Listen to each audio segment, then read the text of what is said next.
And I bet you we have a lot more coil bind clearance. So that means the next thing we're going to check is our coil bind clearance.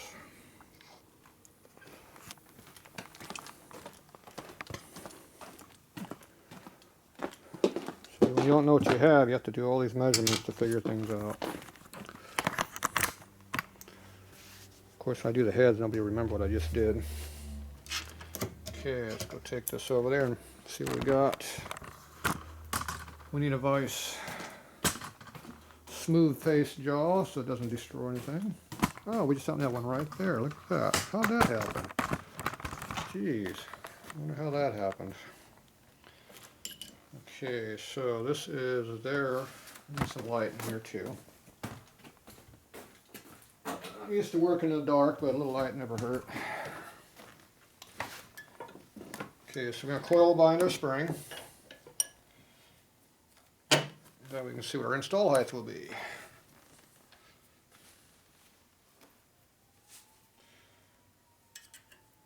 So this one got a lot, oh, it's closer there. See, so the spring is not very even. Wonderful. Okay, we're pretty low though. We're about 775, 780. So the spring is coil binding on one side, not the other. So we get almost no gap there, and under there we have a big gap way down there. So the spring is uneven. The spring's not made quite right.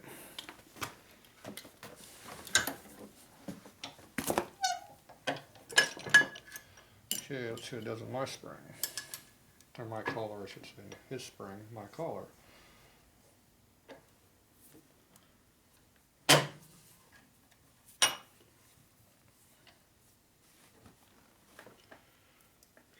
and this one.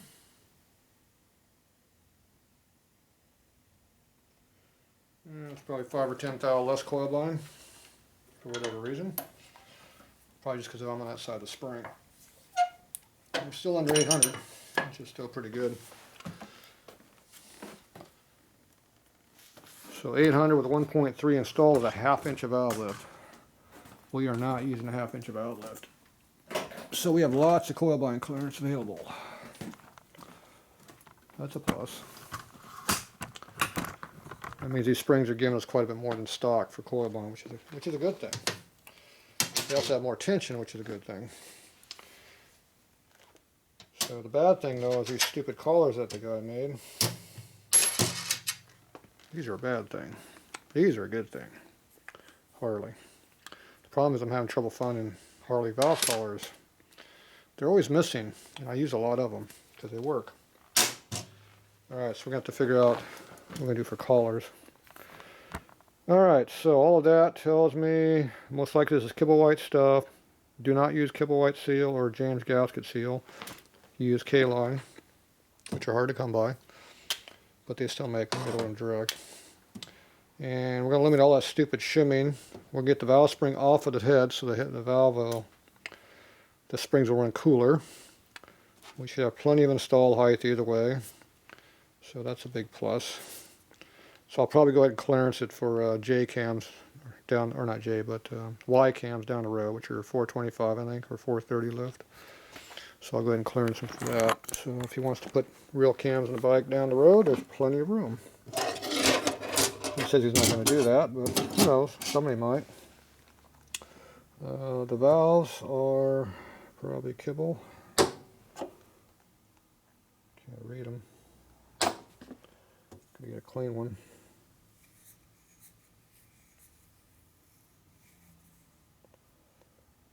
You can't read that. KPM. KPM would be kibble. Yep. KPM DO. KPM do. I know what do means. I know what KPM means. So these are the latest kibble white valve. Small diameter too, it looks like. Okay, so my guess is they bought a kibble white valve set from Tucker Rocky and put the whole kit in. And then they screwed them up. That'd be my guess. Alright, so we're going to do a little work on that. The next thing is we got to figure out our valve clearance, guide clearance. Determine what we want to do with the valves, guides. Okay, so we have preset indicators over here, at least for one of the sizes. It looks like maybe both. I don't think so though.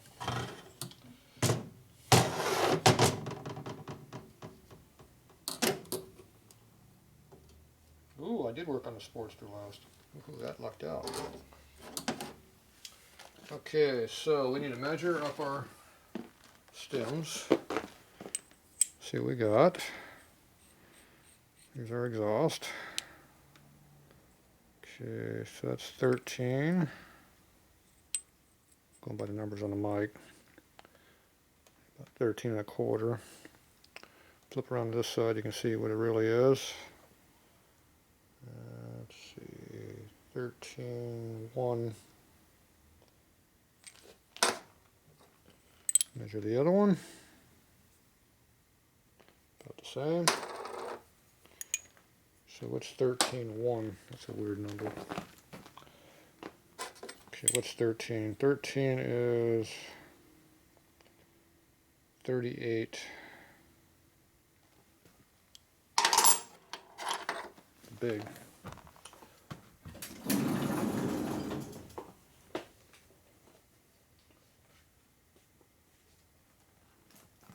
Cheat sheet. Nope, that's big twin 3.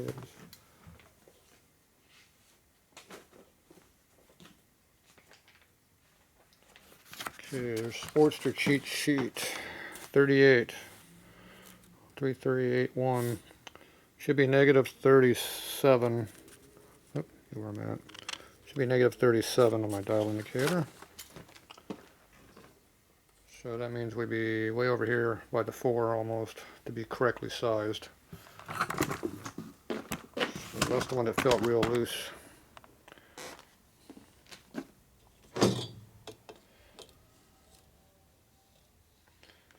So it's supposed to be at 37 and we are at 20. 18, 19. Yeah, it's between 18 and 20.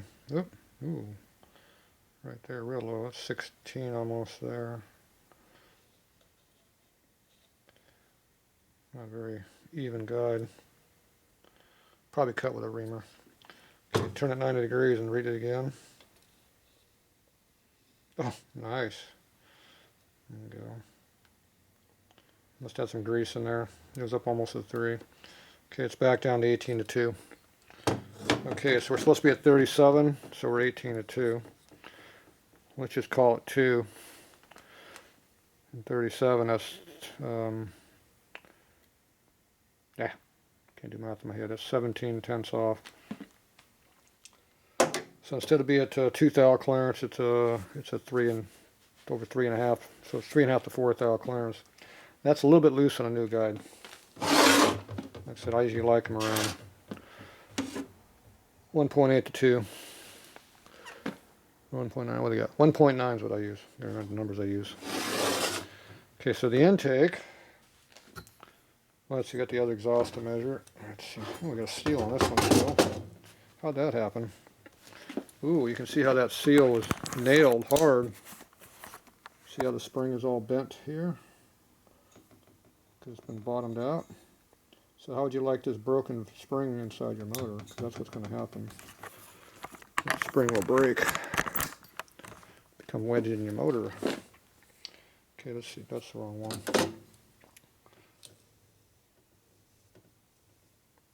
This one's even looser.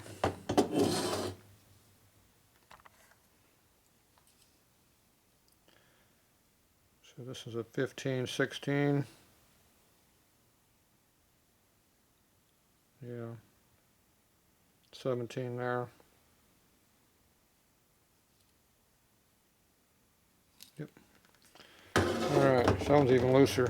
That's full 2 thou.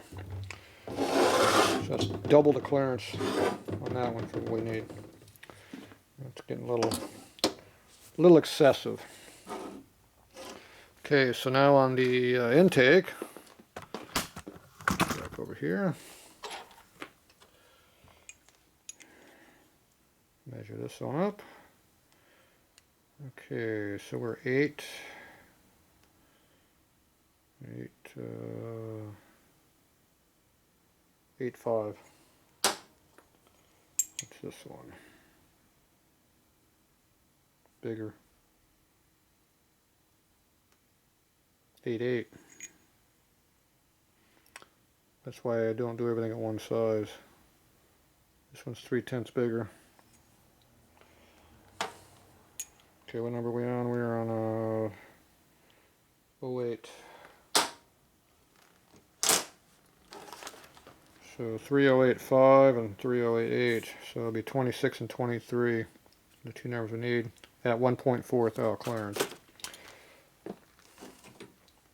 So that's what this dial should be on it. It's supposed to be what, 23 and 26 are the two numbers. You think he made the two heads different? I doubt it. I know I do. Okay, let's see what we got on this one here. This is a little bit smoother finish. Oh, boy, is that low. Okay, so we're supposed to be, what, 23 number? Yeah, 23 and 26, and we're at 2. 2 to 5.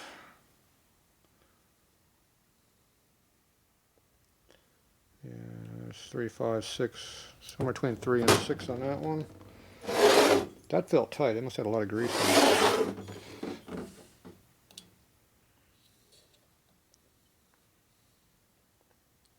So you see the dial at all there? Bottom corner. So all the way in there, it goes up to 3 plus, 5 negative, back up to 2 negative. Turn the head a little bit. That's going up and down about 6/10. That dial's going whoop, like that. Not very round. And that's an extra couple thou. It's more than 2 thou. Shit, it's 2.5 thou, almost bigger. So why did that feel tight? Couldn't have been tight. Had to be full of grease. Something isn't right, or that dial's moved. Maybe the dial's in the wrong spot. I didn't zero out my indicator, so. Oh, no. No, I just had grease in it. That's why you put thick ass grease in there, it takes up the gap. So, see the valve here now? See it moving? Here. So what they've done here, most likely, is they took Harley valves and they cut the guides with automotive reamers. See, automotive, they run reamers on size. You know, 5/16 has a 5/16 hole in it. 1132 has a 1132 hole in it. The problem is Kibble White runs their stuff about 5 thou under normal, so it winds up giving you bogus numbers. Makes them real loose. So right now, this brand new job is basically worn out. Everything is loose. So it needs all new guides to be correct. It'll run the way it is, but it's loose. So just like having a lot of miles on your bike. So I have to see what the customer wants to do on that. I have to see if he wants me to clean up the ports a little bit. Cut the chamber out to make it breathe. Get rid of this big lip they got in here.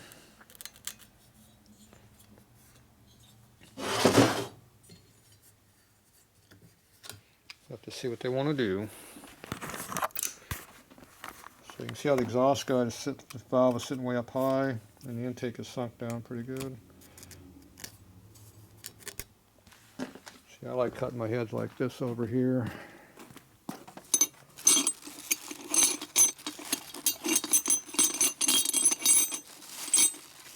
Get in here.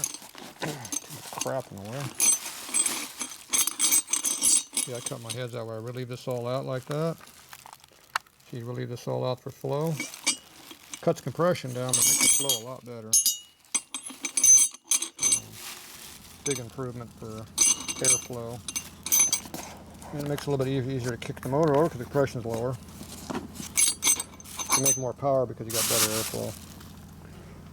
It overcomes the negative of less compression. So that would probably be all cut out if I did the big ass cut. So the last thing I want to check is the install height and see where those are at. Let's see if the valves are equally sunk or they're different heights. I don't really care where they're at, I just want to see if they're equal. Where they're at doesn't matter, you can shim that to make it what it needs to be.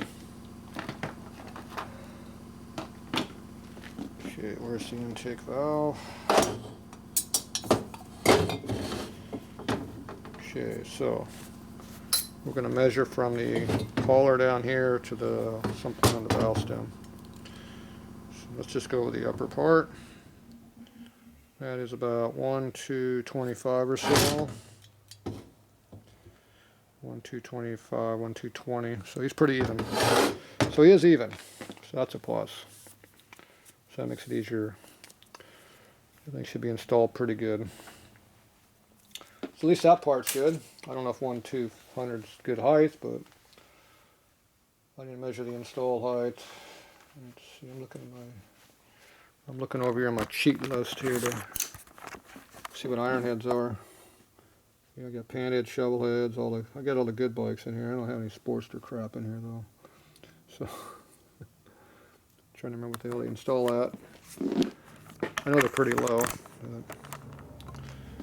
I guess we can see pretty quickly with my collar here.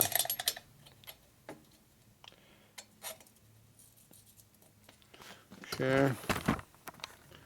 I'm going to go ahead and grab the couple of keepers over here. An upper collar.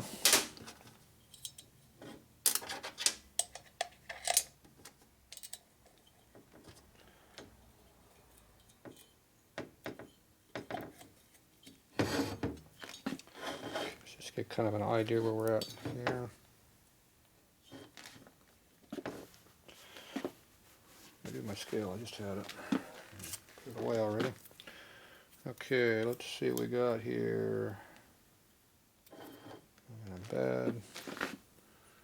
I'm in the wrong direction to read this. Yeah, that makes it better.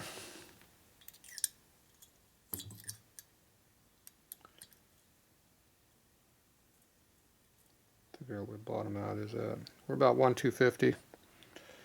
So about 1/250 on the gauge. Yeah, put it in there. Go like that. Maybe 240-ish. 235 to 250. It's kind of uneven. Can't really read it, but that's pretty low. But we're all right because we got a real low coil bind. Coil bind was 800, remember? A little under 800. So if you got 850, you got 1/850, and you add in 400 style lift, that's 250. That's 225. So or 250, 250.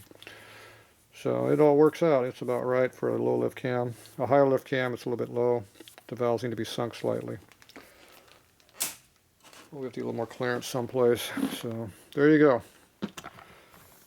So that's how you figure all your head stuff. So we spent a good half hour measuring a bunch of crap to see if the parts are worth keeping or leaving. In the meantime, I just did it by feeling. I already knew it was bad. I could have had the thing half rebuilt by now instead of doing all these stupid measurements. But at some point, you got to check some of the stuff so you know what you got. So now I can tell a customer what he has. You got worn out valve guides. Install height's a little shallow. Work with stock cams, which he has, so it'll be fine. And the spring tension is a lot more in stock, so you don't have to worry about bouncing your valves in. So that means you can rev it up 7,500 and not hurt anything. We'll just build a lower end to take it too. We have to fix those other parts to make it run that high.